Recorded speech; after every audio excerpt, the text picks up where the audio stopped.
Allah Teala Kur'an'da ayta. Euzubillahimineşşeytanirracim. Ya eyyühellezine amenu in ja'akum fasiqun binebe'in فتبينوا أن تصيبوا قوم بجهالة فتصبحوا على ما فعلتم نادمين. Allah Teala ayta: Ey iman keltirgan bandalar, agar sizga fosiq kishi, ya'ni buzuq kishi biror xabar bilan kelsa, biror so'z olib kelsa, biror so'z yetkazsa, onu ochiqlag'iz. Siz o'kinirlik ravishda, yangidan o'kinirlik ravishda biror kishilarga ziyon o so'zga tayanib biror kishilarga ziyon keltirmas uchun, ya'ni shu so'zga tayanib onu ochiqlamisha hukm chiqarib yeysa, shu so'z bo'yicha ishlab kimgadir zarar keltirib, yangana shu zarar keltirgan uchun o'kinmas uchun ochiqlag'iz deya Alloh taolo. Bilishingiz deya. Ham mana bu aldov ham aldanu ol kishilikning birinchi kundan boshlab hozirga qadar kuzatila davom etadi. Kimdir aldı, ham kimdir aldana. Tarixda mana misollar bor.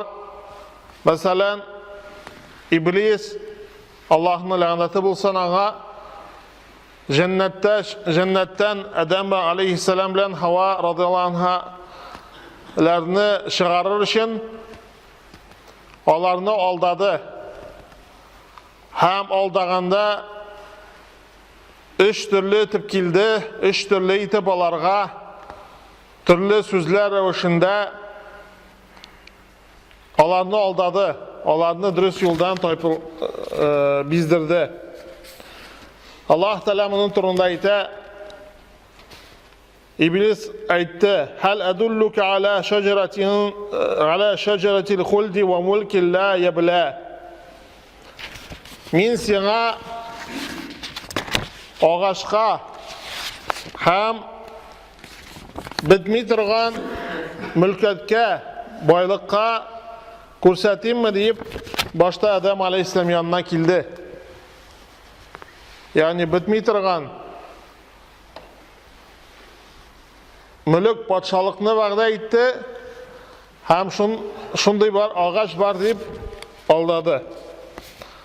İkinci o'rinda Alloh taolo aytdi: "Ma nahakuma robbukuma an hadhihi shajarati illa an takuna malakayn aw takuna min al-khalidin." Olarga aytdi, İblis aytdi: "Rabbingiz sizni tiymadi bu ağaçdan magar siz iki farishta esa mangilik yashovchilardan bo'lmog'ingiz uchungina tiydi sizni" dedi. Shulay aytib aldadi. Ham uchinchi joyda Alloh taolo aytadi: "Va qasamahuma inni lakuma laminan nasihin." Ham ant etib aytdi ularga. Ya'ni ant bilan so'zlarini rostladi. Ant etirga qo'rqmadi. Yolg'onlaganda ant etirga qo'rqmadi, ham aytdi: "Chinliqda men sizga nasihat qiluvchilardan" dedi. Shunga ko'ra aldovchilar alar turli usullarga turli usullarni kullanırga mümkinler. Ham ana şu aldanıdan soq bulu bu hikmet, ilim iyasının ustalığı, hüneri bulup durar. Ham bu başka peygamberler bilen de kuzatildi. Nuh aleyhisselam'ın kavmi Nuh aleyhisselam'a kishilar yermasin uchun ularni oldi turgan bo'lganlar, ham onun turundan nasha so'zlarni tarata turgan bo'lganlar. Ma hada illa basharun mislukum yuridu an yatafaddala alaykum. O sizning kibik kishigina, o sizdan o'zin ustun ko'rganini tili, shuning uchun shularni söylab yuri deb ayta turgan bo'lganlar.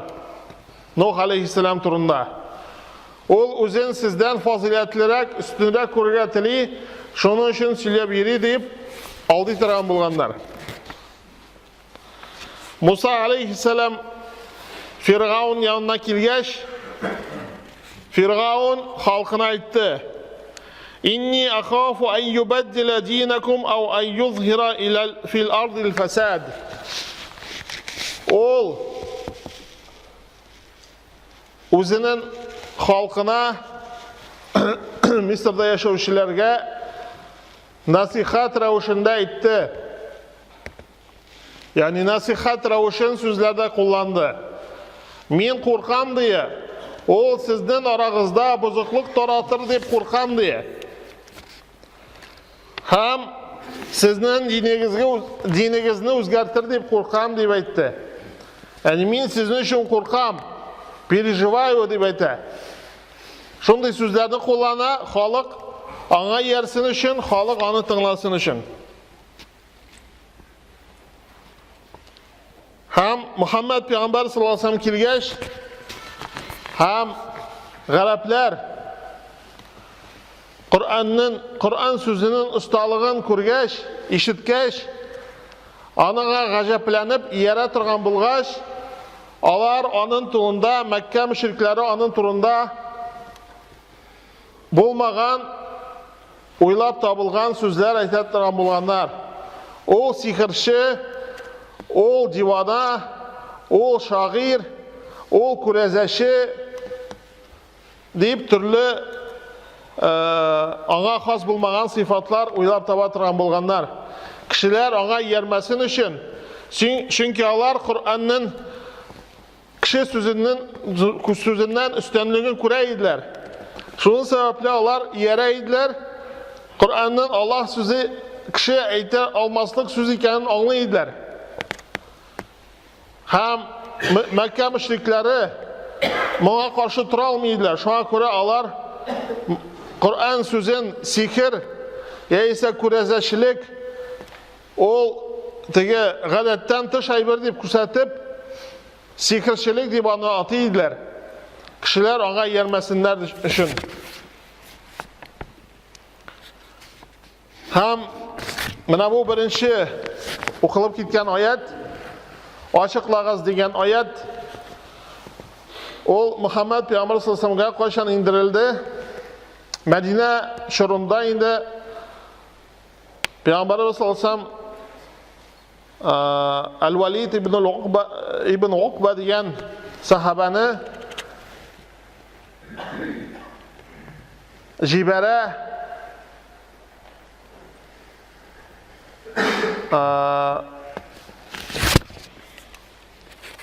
Banu al-Mustalaq degan Yahudi qabilasına onlardan zakat sadaqalarini olib qaytirishim. O kishi Banu al-Mustalaq qabilasına borib jetganda Banu al-Mustalaq ular sadaqani jiyib, onun qarshısına chiqqanlar. Onu qarşı olib chiqaydilar. Bular qarşı keldi deb, hücum etirga tiliylar deb, tinglamadilar deb o'ylab, ular bilan сөйләшмичә o keli burula. Madinaga kela ham Banu al-Mustalaq qarşı chiqdilar. Hatta bir rivoyatda ular İslamdan mürted buldular degan so'zni da jetkira. Ham Peygamberimiz sallallahu aleyhi ve sellem Al-Walid Khalid ibn al-Walidni jibara tunna g'askar bilan. Ular bora shimchilar endi ularni tekshira, ularning namoz o'qib, endi azon aytib namoz o'qularini bilalar. Ham bilishgach ochiqlana durustligi. Ular sadaqa berishga tilab qarshi olishga chiqqan bo'lganlar. Shushu ochiqlama sababli endi Бу Бану аль-Мусталак зур фажиғаға юлығырға мүмкін еді. Шуның үшін бу аят ашықлағыз деп әйтә, кішілерге зиян кетіріп, яңадан шушы зиян кетірген үшін, өкінмәс үшін ашықлағыз деп әйтә. Һәм әлбәттә бу безнең тормышыбызда күзәтелергә тиеш. Без ишеткән хәбәрне шунда ук җиткерергә, башкаларга сөйләргә тиеш түгел. Бер кеше Пәйгамбәрбез саллаллаһу алейһи янына килгәч сорады: Аллаһ каршында мин кыямәт көндә җавап бирмәслек итеп, ничек мин шаһадат бирим? Ягъни кешеләр турында шаһадат биргәндә нинди шаһадат булырга тиеш? Аллаһ каршында кыямәт көндә җавап бирмәс өчен, аның өчен. Аяз көне иде, кояш яктыра иде. Пәйгамбер саллаллаһу алейһи ва саллям аңа әйтте: "Менә шушы кояшны күргән кебек" диде. Яни шушы якты көндә кояшны күргән кебек, белсәң генә шаһадат бир дип әйтте. Шул вакытта син кыямәт көндә җавап бирмәссең аның өчен. Шуңа күрә ниндидер хәбәрне белгәнбез икән, аны башкаларга җиткерү әлбәттә ярамый һәм ашыклау тиешле, белү тиешле. Ашыклау дигәч тә ул шпионлык кылу дигән сүз түгел, белешү дигән сүз түгел, ә белү. Аллаһ Тәала аны үзе күрсәтә. Белмәгән вакытта инде аны сөйләп йөрү ярамый. Аллаһ Тәала әйтә: "Ва ла тaqfu ма лайса лака биһи илм." Синдә аның турында белем булмаган нәрсәгә иярмә диде. Кемдер әйтте, син белмисең, каян ишетте ул аны, кем аңа әйтте, әллә ул дөрес ишеткәнме, әллә дөрес ишетмәгәнме? Шушы сүзгә иярү, шушы сүзне башкаларга тарату әлбәттә дөрес түгел. Һәм кешеләрнең хәлләре турында да шулай ук ниндидер тышкы белем аркасында гына, тышкы белемгә генә таянып хөкем итү ярамый. Аллаһ Тәала әйтә: "Я аyyuhallazina amanu ijtanibu kaseeran minaz-zanni inna ba'daz-zanni ism." Эй кешеләр, күп гыманнан сакланыгыз. Гыман ул ачык, билгеле булмаган вакытта кеше турында шулайдыр, булайдыр дип уйлап гаепләү. Шулай эшләмәгез. Дөреслектә кайбер гыман ул гынах. Әгәр бу уй фикер сүзгә күчсә, ул вакытта ул гынахка әйләнә. Шулдыр дип уйласа, ул гынах булмый. Ул уйны кире кагырга тиешле. Ә инде ул шулайдыр дип әйтсә, шулайдыр дип гаепләсә, ул вакытта гынахлы була. Хәтта дөрес әйткән булса да гынахлы була, чөнки ул аны ачыкламыйча әйткән. Барбар харам эш эшләгән була. Шуңа күрә Пәйгамбер саллаллаһу алейһи әйтте: "Мунафиq, мөмин кеше ул гызыр таба" дия. Юк, алай түгелдер, алай булмагандыр дип аклану таба. Ә мунафиq кеше гаип таба. Шулайдыр, булайдыр дип гаипләргә сәбәп таба. Һәм Аллаһ Тәала әйтә: "Инна сам'a вал басара вал фуада куллу улаика кана анху мас'ула." Дөреслектә Құлақ, көз һәм йөрәк, бұлардың барысы өчен дә кеше кыямәт көндә җавап бирә. Нәрсә ул ишеткән, нәрсә күргән һәм акылына таянып нәрсә эшләгәне турында җавап бирә. Ишетү, күрү һәм акыл. Ишетү һәм күрү аркасында кешегә мәгълүмат килә. Ул аны күреп яки ишетеп белә. Акыл аны кабул итә һәм яисә аның белән гамәл кылырга дип әйтә, яисә аның белән гамәл кылмаска дип әйтә. Менә шулар өчен кеше җаваплы. Кешедә булырга тиеш фильтр. Ул аңа килгән мәгълүматны шушы фильтр аша үткәрергә тиеш. Һәм бу фильтр аңа инде аның акылы белеме була.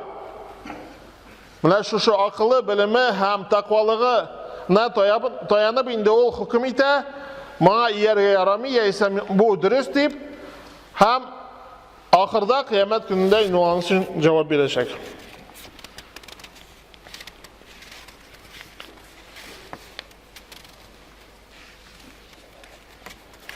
Һәм әлбәттә, кемнәндер ниндидер хәбәр килгәч, ул кешенең кем икәнлеген белү тиешле. Әгәр ул син аның турында яхшы белгән, аның тақвалыгында шикләнмәгән булсан, ул вакытта ул хәбәрне, әгәр ул хәбәр гөнаһлы булмаса, җиткерү дөрес санала. Әгәр инде гөнаһлы кеше икән, яисә син белми торган кеше икән, аның намаз укыганы, аның мәчеткә йөрүе дә аңа аның изгелекле, тақва булуын күрсәтми әле. Чөнки Гомар радиллаһу анһуга килгәч, ул бер кешегә әйтә бит инде: "Син аны белән сәфәрдә булдыңмы? Син аңа акча биреп тордыңмы? Син аны белән күрше булдыңмы?" дип сорый. Шуннан соң әйтә: "Син менә аны белмисең икән" дип. Чөнки син аны белән шундый хәлләрдә булмадың. Аның намаз укуы сиңа бер нәрсә дә күрсәтми дип әйтте. Шулай булгач, кешенең намаз укуы ул тышкы кыяфәт. Аның мөгамәләсе, аның әхлагы, аның тақвалыгын күрсәтүче гамәлләрнең дә берсе булып тора. Аның намазы гына тақвалыгын күрсәтүче бер генә булып тормый.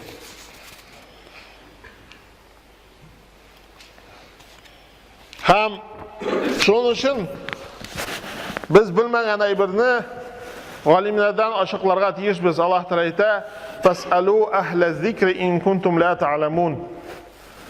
Зикр ияләрен, ягъни гыйлем ияләрен нән сорагыз, әгәр сез белмәсәгез дип әйтә.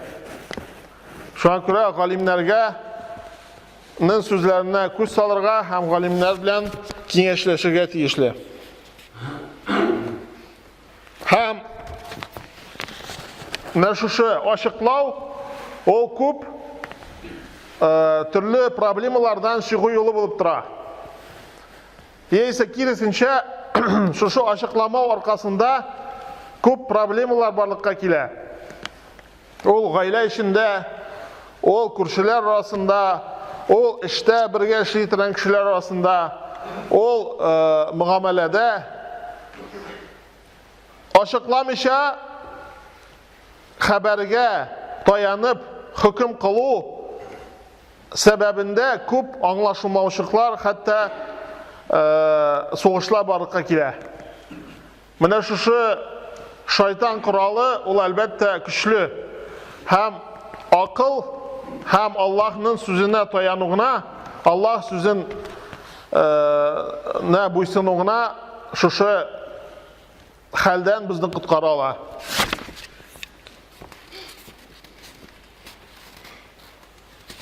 Аннан соң хәзерге вакытта мәгълүмат чаралары шелтәрләрендә инде күп мәгълүмат йөри. Мәгълүмат тиз арада дөнья күләм тарала һәм бер көндә бер үк мәгълүмат 3-5 төрле итеп күрсәтелергә мөмкин. Шуңа күрә ул мәгълүматны җиткергәндә без таянып җиткергә тиеш, яисә аны гомумән җиткермәскә. Укысан укы, ләкин башкаларга таратма аны. Син аның дөрес булуын ачыкламагансың бит әле. Яисә аны башта белеш аның турында. Белгән кешеләрдән сора, аннан соңна инде бәлки ул файдалыдыр мәгълүмат. Ләкин файдалы икәнен белмәгәч, бүтән мәгълүмат, бүтән сиңа файдалы дип көрінген мәгълүмат ул файдалы булмаска мөмкин. Һәм шуның өчен biz әлбәттә инде үзебезнең нәрсә сөйләгәнебезне һәм нәрсә ишеткәнебезне уйлап, шуның турында дөрес карар, тикшерү, ачыклау сәбәбендә генә без инде шушы бәлаләрдән котыла алабыз һәм Аллаһның рәхмәтенә, ризалыгына ирешә алабыз. Аллаһ Тәала шулардан буларыбызны насыйп итсә. بارك الله لنا ولكم في القرآن العظيم ونفعنا وإياكم بالآيات الذكر الحكيم إنه هو الغفور الرحيم الجواد الكريم العلي العظيم السميع الدعاء